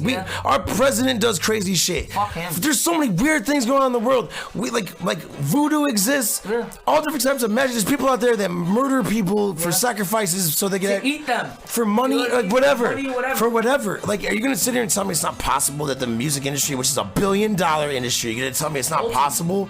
You're gonna tell me that it's not possible? Oh, it's possible. That they would go to the extent to keep making money by possibly tapping into something that would... Sure as there's fluoride in your water, something's going on in Hollywood. We went to Beverly Hills. There's something going on in Hollywood. I'm gonna tell you that. I love California, but like, there's something going on in It felt weird. There's something weird in LA, specifically in the Sunset Strip area, in the Boulevard area, in the hills. There's something going on in the hills for sure. Whether you believe in God and the devil or not, you have to know that there's something else. There's energy. There's something else. You know, and this is and you felt that it was like electricity. Right. Even if you're a Satanist, even if you believe in nothing, even if you're a Gnostic, you're agnostic, whatever the fuck you are. There's something. You can't tell me you've never walked into a room somewhere or walked into a place and just felt this vibe. Just felt weird. I know Xplizt and I are similar in a sense. We're very intuitive, like we feel things. Like before I even speak to somebody, I've already read your energy. And I'm not saying that I'm a psychic or something. The struggles of an empath. Yeah, I'm just saying that I am very sensitive to people's energy. Absolutely. So, it makes no sense to me to say that sometimes I just walk into a McDonald's and I feel nothing, but then sometimes I walk into a basement somewhere and I feel something. Or sometimes I walk into a McDonald's and feel weird. Sometimes I walk down a dark road in my neighborhood. Somebody died here. No, and I feel nothing, and then I walk down a dark road somewhere else and it doesn't feel so nice. Yeah. When we went to California, we've been there many times. We've played the Whiskey A Go Go. We've played shows out there. We've done things. We've chilled with people. We've done celebrity life. But like, Ron Jeremy. There's one thing I cannot put my finger on, and that is there's some kind of the hills. Hollywood is the hills have eyes. Hollywood is enriched with the occult. Absolutely. It was birthed on the occult. Dude, tell them about the La Quinta, the hotel with the shit. Well, not even just that. No, that was weird. Let's back up real quick. I'll get to that. Jack Parsons was a guy who helped develop rocket propulsion. He was a scientist. And a lot of the ways that he came up with some of this stuff was based off of esoteric values and teachings. He had a friend. I think I read a book about that. He had a friend whose name was L. Ron Hubbard. Yeah. L. Ron Hubbard Yes, I have read was a scam artist. Let's call him what he really is. Whatever he did, I'm not gonna sit here and bash Scientology. Whatever he did in Scientology, that was after. That was after. I'm not gonna sit here and bash the million people that follow Scientology. I'm not. Right. I don't know. I can't say what you guys believe is better than what I believe. Right. I will not. I will not put down any religion or anything that people believe in for themselves. If you believe in it, I may not personally offer you. But cool for you, man. But I will say, based off of historical fact, that L. Ron Hubbard was fucking Jack Parsons' wife. Fuck that guy. And stole money from him and went and founded Scientology. Now, I'm not saying whatever he teaches in Scientology isn't true to some people. Again, I'm not saying that. Tom Cruise could be right. I'm just saying he really did steal the money from Jack Parsons. Yeah, he's a piece of shit. But Jack Parsons and him used to do weird things when they were friends. And what they did was they both studied Crowleyism. And I'm not going to sit here and explain everybody what Aleister Crowley is. Shouts to Aleister Crowley. Aleister Crowley is a man who pretty much brought occultism to Western civilization. I think that he was misunderstood. His nickname was the Beast, and he was called the most evil man in the world. All right, whatever. He's was on the album cover of the Beatles' Sgt. Pepper album. Energy vampires. That was one of Aleister Crowley's. He used to summon demons, and he used to do weird things. I agree with what he says there. I think that there's people who are energy vampires and that they suck the fucking life out of you. So there without was, even opening their mouth. Right, no, for sure. So there was. So real quick, there was. All right, so they got intrigued by summoning a star child. Yes. And the way that they did that was through sex ritual, and that was from Crowleyism. They really did this. Jack Parsons later, after his money was stolen, he later died in his garage from an explosion while he was trying to develop something that was related to rocket propulsion. And he blew up and died. God rest his soul. But that's where Scientology was birthed from. It was able to exist because, and again, I'm not going to say about anything that's happened since. I'm not going to hate on his L. Ron Hubbard's son or anybody in Scientology. I'm just saying that's what I've been told, and maybe that's not true. So if somebody in Scientology wants to call me and prove me to comment. No, we are an open. I'm not gonna get mad at you even if you call us dumb. We should call this show Thirst for Knowledge because we really just want answers. So I'm not saying that this is right, but I'm saying what is out there in the public says is that that's what happened. So apparently he took the money from that and he started Scientology. I'm not knocking anything after that. I'm just saying that's apparently what happened. But he was studying Crowleyism. So I'm not going to sit here and say that Aleister Crowley was a complete piece of shit. I'm not going to say he was a good humanitarian. We don't know anything about him. I don't know anything about him. What I do know is the guy did weird rituals and the things that he wrote about and the things that he... You can't say all of it. He was in the OTO, the Ordo Temporalis. He was in freaking... Explain what the fuck that is. It's a cult group. It's a brotherhood. It's like almost like Skull and Bones. It's like, and it's you know it's, and there's also then he started Thelema, and the Thelema cult, and this was all forms of, I wouldn't call it Satanism, but it was forms of magic, black magic ritual. Satanism is the worship of oneself. Yeah, I don't think black magic and Satan. Let's not be ignorant, because we know what we're talking about. Black magic and Satan are not the same thing. No, it's not. Black magic is just something that somebody dives into that is used in a dark ritual, and it's usually for personal gain. Right. For some reason, Aleister Crowley was just obsessed with summoning demons and doing weird things. So he had a house in Boleskine, Scotland, and it was on Loch Ness. And he would summon demons there. And his wife went insane and killed herself. And actually, every wife he had went insane and killed themselves. He let a goat fuck. Didn't one of them slit their own throat? Yeah, he let a goat fuck his wife in a ritual. Like, there's something wrong with you, bro. I'm sorry. No offense. I just personally don't understand things like that. We ignorant to it. But all this bled in. The point I'm trying to make is all this bled into the music industry. For some reason, this all bled into rock and roll. A lot of these teachings and a lot of these things. They sold their soul for rock and roll. Part of the reason, a lot of the things that we talk about in our music are asking these questions. That's what Beyond Top Secret is. We have a group called Beyond Top Secret. That's what it is. Sermon was the perfect song for that. Why did they offer blood in the churches?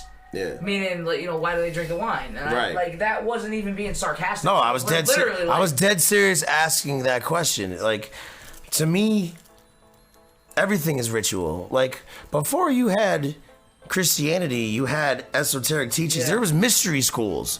The Lions, the universe, Yeah, if you were today, we would call them a Freemason. Mm-hmm. These were people that were chosen to be given spiritual knowledge and real teachings of how the world and spirituality really works in magic. And that's something we were talking about earlier, off air. We were saying, Christianity is so black and white, and a lot of religions are. Don't you think it's possible to have belief in a God figure and believe in morals and have morals, but still have influences that may be related to something pagan or what some people might call witchcraft or some people might call magic? Because there's different forms of magic. I think it's all how you take it. It's all about what your intent is. Yeah, and it's all where you take it. If I say to you, I did a magic blessing on my house yesterday, you're gonna be like, what the fuck is this dude talking about? Conjuring demons and shit. Yeah, what the fuck is this dude talking about? You know what I mean? But like, what I mean by it is maybe I just take elements of everything. Like, listen, we were put here on this earth. Like, none of us have the answers. We all live the same way. We get the same knowledge. We learn the same things. We're taught the same shit. All we are is all we know. What you find out in your own head is something you got to figure out, right, like for your own perspective. I know that there's got to be a reason that there's many different things going on in this life. Therefore, I take influence from all of it. Yep. I don't know what the right answers are or the wrong answers, but I will take elements of all of it. Absolutely. Every single bit of it. So, when it comes to music, we are interested in all things occult and esoteric, but also I think that's just life in general. That's life in general. But I think that you should always be asking questions. Right. You should always be like, how is this like this? Like, if nobody did that, we wouldn't have fucking penicillin. Right. Isn't it interesting? Or milk. Like, what comes out of this titty? You know what? Somebody like Jay-Z to me is a genius because of this. Mm. They asked him, I think it was the Breakfast Club, well, you're being like accused of like, Satanism and like Illuminati stuff and all these things. Like, do you believe in a God? And you know what his answer was? I mean, I believe in the God you do. Right. And like perfect. He left room for speculation. Perfect answer, because he didn't say yes, he didn't say no. He just left it open to interpretation, and that's good for business. That's good for business. Uh-huh. You know what I'm saying? Yeah, because he didn't give him a direct answer. Like, right, yeah, I believe in Jesus Christ, or I believe in, Allah, or whatever. Like, I don't, like, I don't believe in that. Take the group Insane Clown Posse. At their peak, they were dropping these Joker's cards. Oh my God. Me and Justice had this conversation about it. You were talk about. They were dropping these Joker's cards, and then it all led up to what we are, like us that were our intelligent beings already knew what they were. Those of us that listened to it, we knew what they were getting at. The Wraith. They got to it, and when they finally dropped their last Joker's card, their album, their 6th album, they basically revealed that God was the message behind it all. Yeah. It made a lot of their audience mad. My boy literally was looking at me, stone face cold, like, what the fuck? Like, people left. He's like, are you serious? People, their audience, they still have a huge audience. Don't get me wrong, I'm not denying that. They have a huge following. They are legends. They are the Kiss of our generation. Absolutely. They are the Kiss of our generation. And I mean that in a good way. From the merchandise to what they've done, just like the stage. This everything. Not taking anything away, but we can't deny that a lot of their fans left them when they did that. They took a big chance by doing that. And that's what they believe in. And I respect that. Yeah. But Jay-Z, in my mind... But Jay-Z didn't tell you what you wanted to hear. He played it safe. He didn't tell you what you wanted to hear. In my mind, this is art. It's up to the interpretation. Yeah, I respect what ICP did, but I'm not going to sit here and flat out tell you what my beliefs are. It's up to you to figure out. I may throw little hints and little things in my music, but like, I'm not gonna tell you there's a God. I'm not gonna tell you there isn't a God. I'm not gonna say there's a devil. I'm not gonna say there isn't a devil. I'm not gonna say that fucking anything that I don't know for sure. But I will talk about it. It's all how you perceive it. I will talk about it, and that's why we make music. It's how you take it. So we started I started getting intrigued by stories like this, and I came across this story about this band named Mayhem. And this is what time is it? 11. We're only like half hour more. Yeah. So I listened. All right, so this was like 4 years ago, and I remember telling Xplizt. We talked about this on our very first podcast, and I remember talking to Xplizt about it. And I'm gonna be honest, I was like, that is some crazy shit. I'm very open. I'm an open book. I'm like, that's some crazy shit, Freeze. What you're telling me right here is some crazy shit. I don't really agree with this shit, but it's intriguing to me. I didn't even listen to their music before I heard their story. You just told me the story. No, and that's the thing. I didn't even hear their fucking music. Yeah. Their story alone. It was crazy. Was just like, what the fuck? Yeah, I was like, what are you talking to me about right so now? I know a lot of people now are getting informed by this because there was a movie recently released called Lords of Chaos, and we're gonna talk about that in a second too. But before we do, I didn't want to watch the movie. I'm gonna be real with you. Yeah, I'm gonna explain to you. I didn't want to. Because it was fucking crazy. For anybody, I'm gonna sum this up. Black metal was something that spawned off of a group called Venom. They put an album out, and I think in like 1981, called Black Metal. And this is where it came from. And it's about fantasy lyrics about fucking Satanism and just dark all dark shit. Then they had a band called Bathory. They took it another level, and they were more like, they were a better band. They were more harmonious. They did things. And you had people like Merciful Fate, King Diamond. They did it. But then it branched off, and in the very like mid to late 80s, Norwegian black metal was birthed by a band named Mayhem. And good band. Their whole thing was they wanted to be the most evilest band in the world. Like when you heard their music, they wanted you to like want to die. Like you had to be worthy to want to listen to their music. That's the way that they could, but it was it was a marketing scheme. It was a marketing scheme.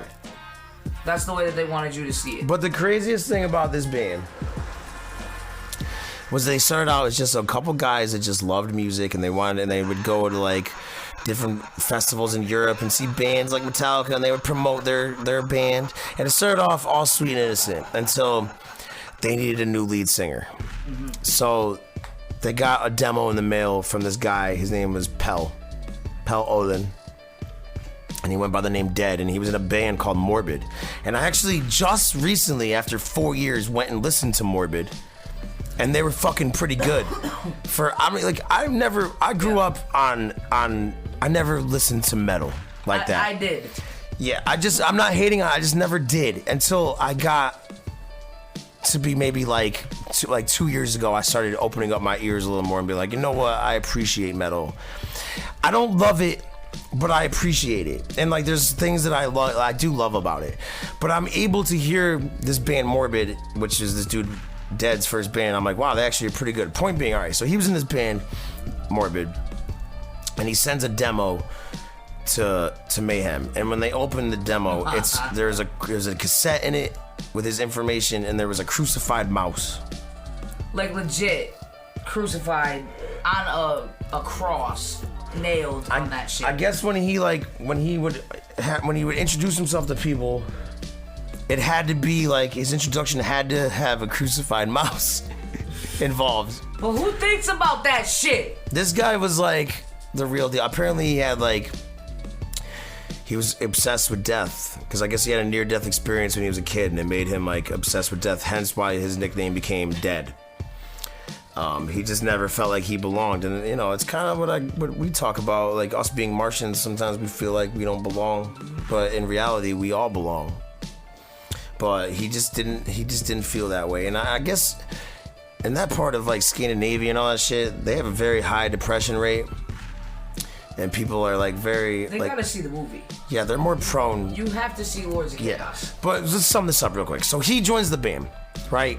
They start getting known more now that he's in the band. Their music kicks up a notch. They start doing fucking more things. They do a few shows. The seeds are planted. Mayhem is here, right? Crazy shit. Then he just decides to fucking blow his head off. Not only that, he slit his wrists, both of them. He slit his throat. Got up from that, wrote a note. He wasn't dying fast enough. Yeah, sorry about the blood. And then blew his fucking head off. Right. Then the guitarist Euronymous, who may be the true villain in this story. He's a bitch. He may be the true villain in this story, because this man capitalized on his friend's death and decided to like use it as a. I personally just couldn't. If Xplizt killed herself, I just couldn't use her death and exploit it. He literally took a photograph of his lead singer dead and used it as an album cover. And claimed to make his parts of the skull from Dead that he took into necklaces that he gave to his bandmates. And Necro Butcher, who was one of the founding members of the band, just couldn't even see eye to eye with him at this point. And I agreed with him. Me too. I was like, what the fuck is wrong with and this that's dude? Like, yo, let's wear a homie skull, son. That's for real black metal, dog. So Necro Butcher, being the only sensible one, leaves the band that he founded. He's literally like, fuck you, dude, you're crazy. He's literally like, I'm not gonna go on. They're blowing up, and he's like, I'm not even. He's like, I'm good. I'm good on you. Yeah, I'm good, bro. He's the only one with morals and a fucking understanding. Because like at the end of the day, dude. Shout out to him. Shout out to fucking. I think his name is Jorn Stubberud or something. The bassist. I don't give a fuck. Shout out to the bassist. Shout out to fucking Necro Butcher, man. Like walking away from something because of morals, because he truly loved his friend. I don't. He was like, "You're not even sad." If it meant me blowing up tomorrow, all right. Somebody said to me, "You could exploit your band member's death, or you can not be famous." I would say, I'll just not be famous. Yeah. Like, it's not that important to me. This dude took pictures, did all these crazy things. Then he wanted to prove himself as like the most evil man, and he discovered this guy whose name was Varg Vikernes. And Varg Vikernes is a man that you could go on YouTube right now. And you can watch his VARG V. I think it's I. Wait, why are you doing this to me? I don't even remember right now. Just put in Varg and it'll come up. Oh yeah, VE. Okay, VEK. Okay, so. I'm gonna have to spell it. Whatever. Count Krishnak, something like that. Like he has so many names. Anyway, his real name was Christian. The Count. Christian was his real name, but he didn't want to go by that anymore, so he's fine. Anyway. He didn't listen to the Scorpions anymore. Anyway, and I'll get into the movie in a second. But but all this information I knew long before the movie. I was waiting for the movie to come out because I was waiting to see if they were going to do it right.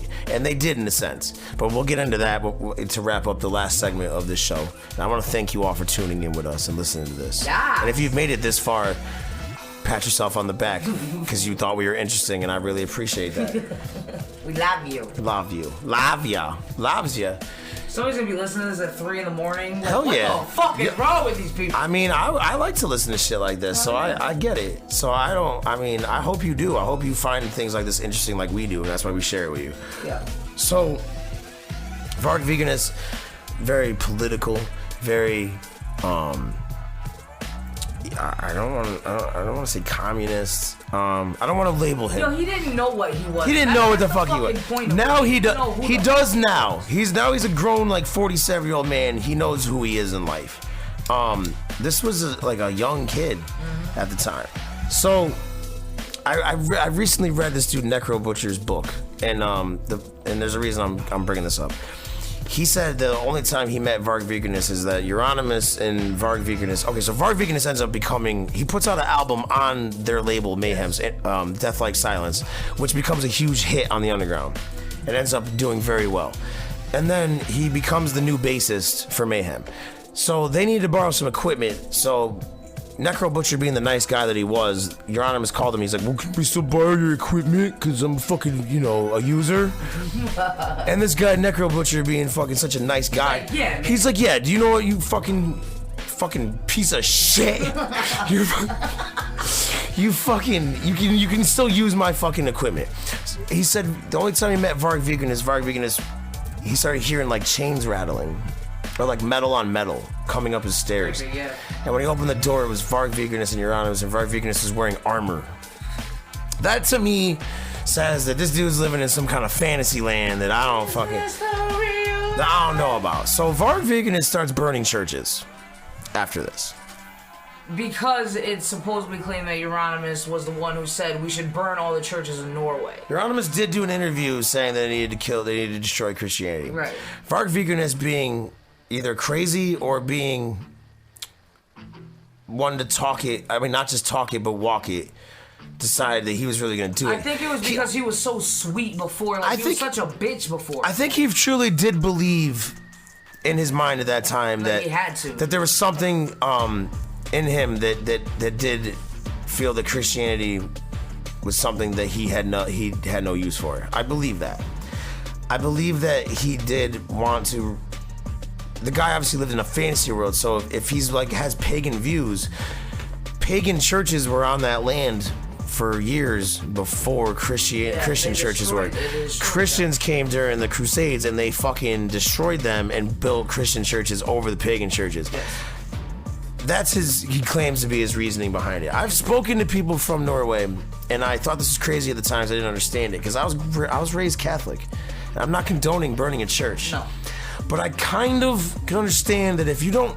They're like pissing. They're like dogs pissing. If Christianity was never your thing, it was never really your thing. Like, say like... Alright, say like... Are you sympathizing that with No, I'm saying, say you've never had vanilla ice cream before. Right.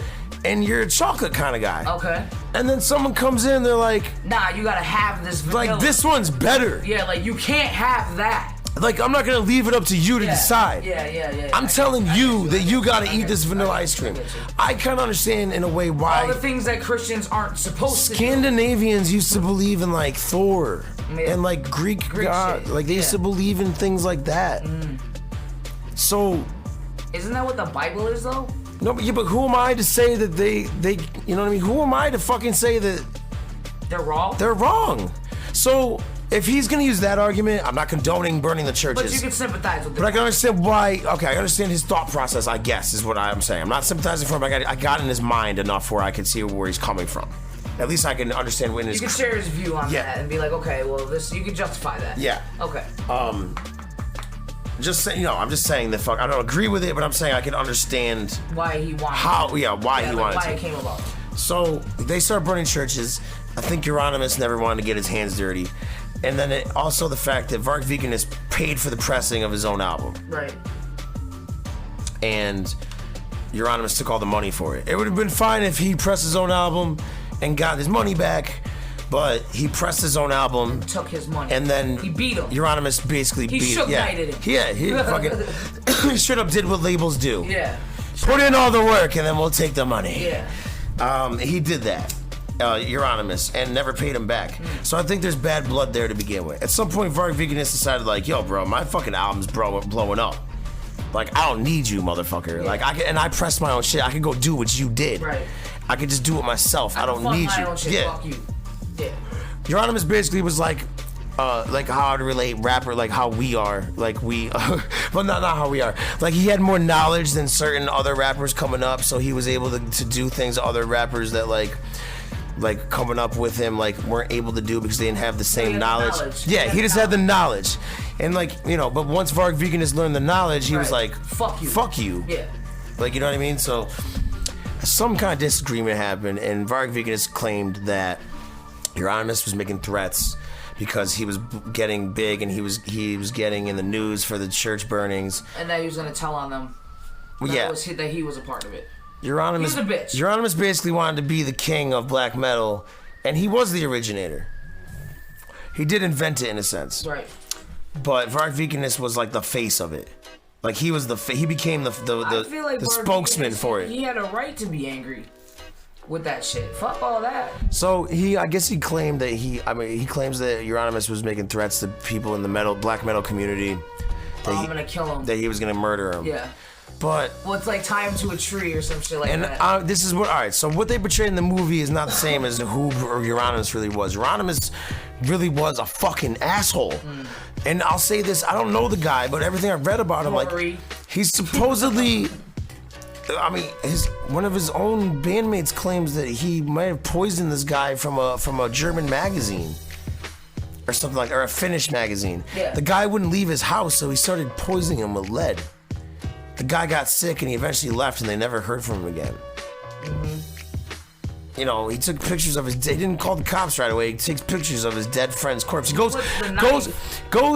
and buys a camera, leaves, goes and buys a camera, comes back and takes pictures, then he calls the cops. Do you know how far away that store was? For real. That shit was probably like 40 minutes. Like he didn't live in New York City. This dude, right? Like this dude had to travel. This dude lived in Ski, Norway, which is outside Oslo. Like in Ski, it's like a fucking a little you fucking. You had to travel at least 40 minutes. It'd be like living in I don't even know, like Grass Lake, Iowa. I don't fucking know. You know what I mean? Like it's just like everything's spread out. So, dude, I mean I gotta question your character, homie. Yeah. I gotta question who you really are as a person. To do that. If that was you, I'd be like, what the fuck? Yeah. What the fuck? I wouldn't be like, not like, wait. Let me get a piece of his skull. Let me take a picture of this and then use it as my album cover. Seriously. Like, dude, he was twisted to begin with. Dude's got problems. Yeah, he's got problems. Anyway. So it ends up where Varg kills this motherfucker. Varg goes to his house and just straight up stabs this dude to death. Straight up just kills him. He could say it was self-defense. And this is where I disagree strongly with Varg Vikernes. He just straight up murdered that motherfucker. I don't fucking care. I think that it started off as self-defense and then he got the best of him and he was like, fuck this dude, and he couldn't stop. He already served his time. He might as well just say, like, yeah, fuck it, I fucking did it, bro. He pissed me off. OJ that shit. I watched a documentary and people that knew Euronymous and claimed to be his friend were like, I wasn't surprised when he died. Everybody was saying that shit. I wasn't surprised and I was happy when he was dead. There was a dude that was literally just... I don't even remember, he was in some band, I think. He literally said, he was a nobody. He was like, I was relieved when he fucking died because dude was so negative. And the way he was. Because the dude brought a black cloud over everything.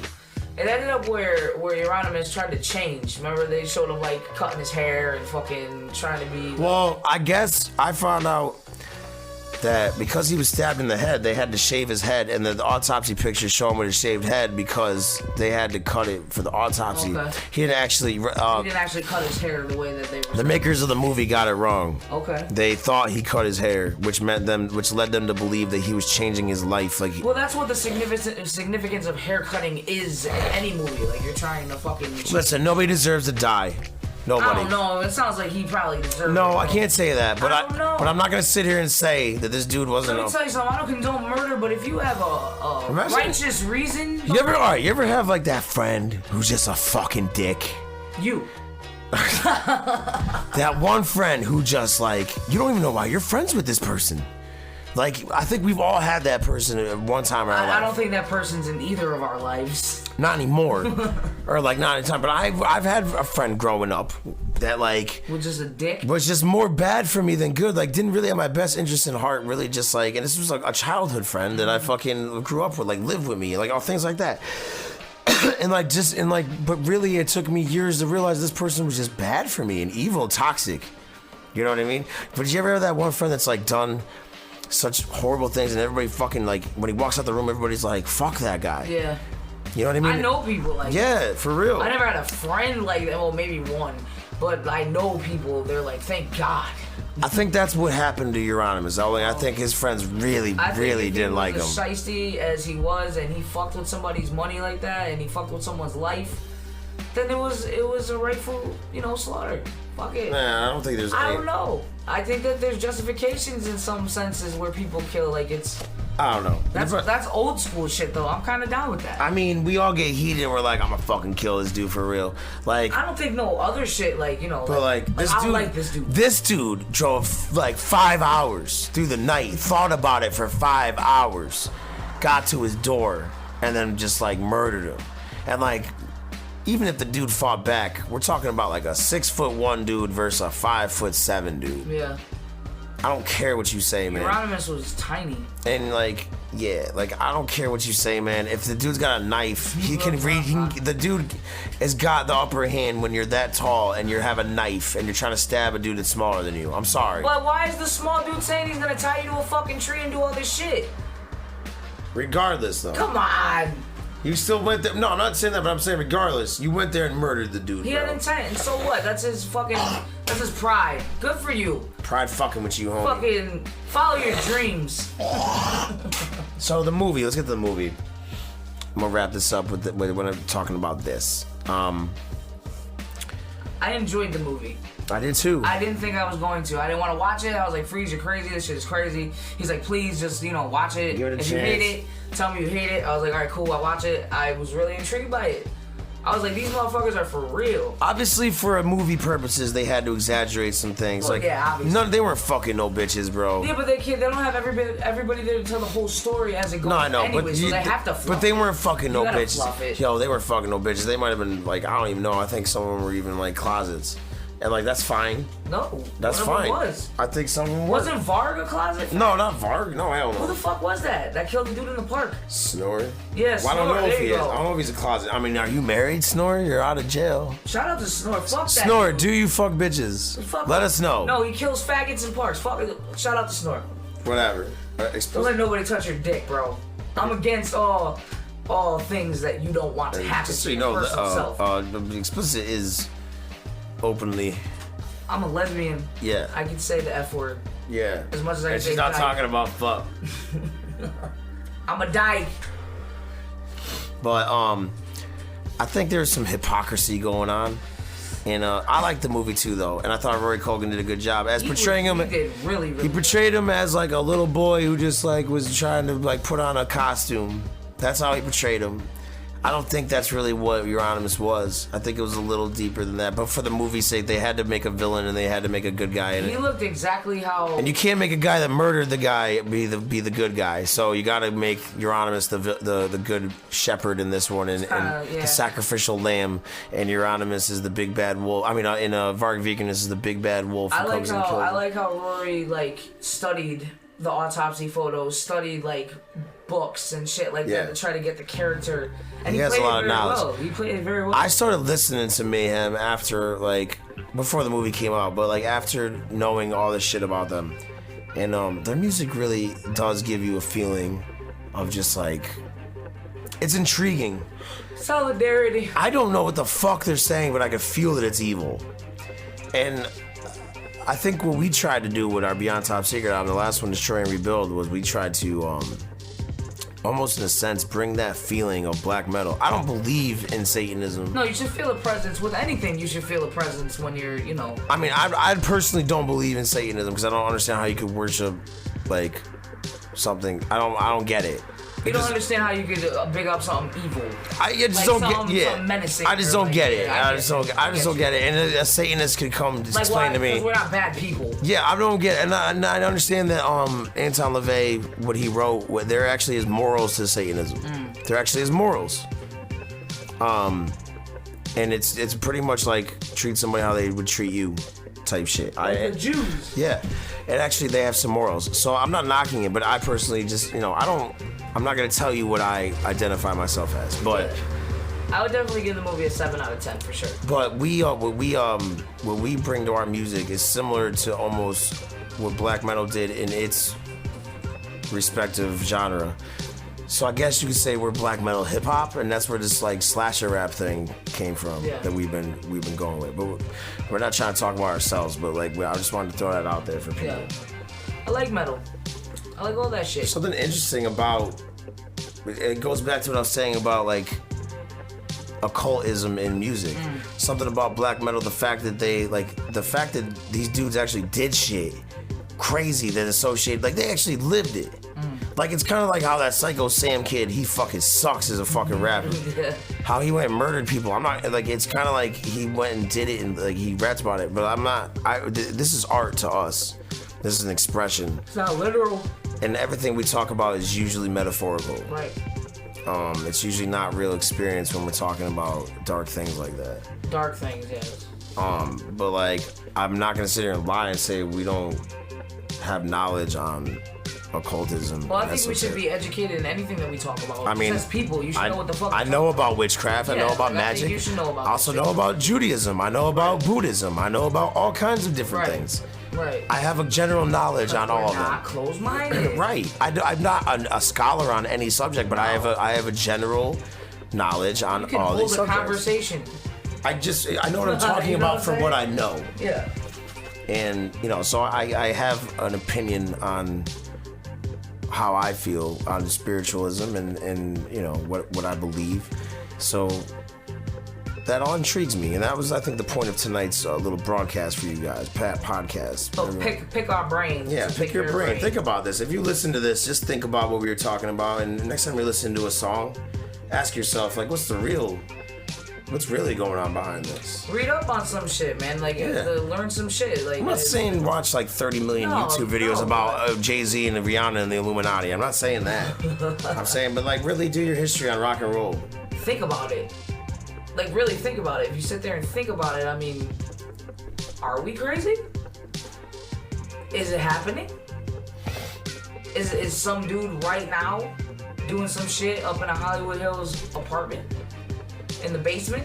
Like, is there somebody who's got a song that's okay, and then somebody maybe does something to it, and all of a sudden, it's still okay, but God, I can't stop singing it. God, I can't stop fucking singing that damn song. She drives me crazy, like no one else. Now. I think that was a good point. True. Think about that shit. Yeah, for real. Educate yourself. Word vomit. Yeah. That's what we're calling this. If you enjoyed this podcast, please like and subscribe to Mercy Counts Records YouTube channel. Please give us a share, give us a like, give us a comment, whatever you feel. You don't say fuck you. Because we'll continue to do this if you guys appreciate it, and if you know, you guys enjoy the subjects we talk about, you know, because we're gonna keep it pretty much all over the place, like we did tonight. Yeah, like we have ADHD on this shit. It's all good. True. If you think that we should talk about something, let us know.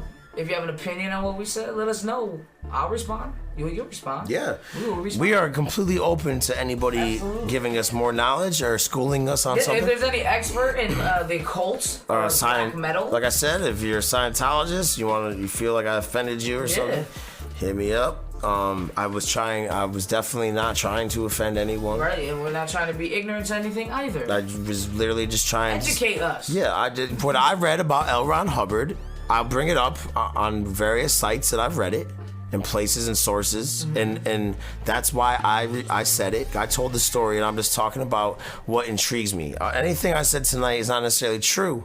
It's just what I've read and what the speculation is and what people say about what goes down in behind the scenes of life. For sure. You know what I'm saying? Well, everybody's offended about everything, so.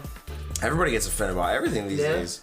Like, back in my day, and I'm not even that old, like, when you're in school. 20 years ago. When you're in school, like, you just said, like, I'm not saying slurs, but, like, you said what the fuck was on your mind. And that's what it was. And, like, it was healthy. You could just be, like, in context to your friend, be like, stop being a fag, bro. Yeah. It didn't mean you're homosexual. Now it would be like, are you assuming my identity? Sexually? It didn't mean you're a homosexual. It just meant it's just a way. Listen, I called the door a faggot the other day. Like, come on. I mean, I say dude to windows. Like, my car fucks up. I'm like, dude. Sometimes as people, we take words and we apply them to different meanings. Yeah. And the different contexts. You know what I mean? Like, the same way gay used to mean happy.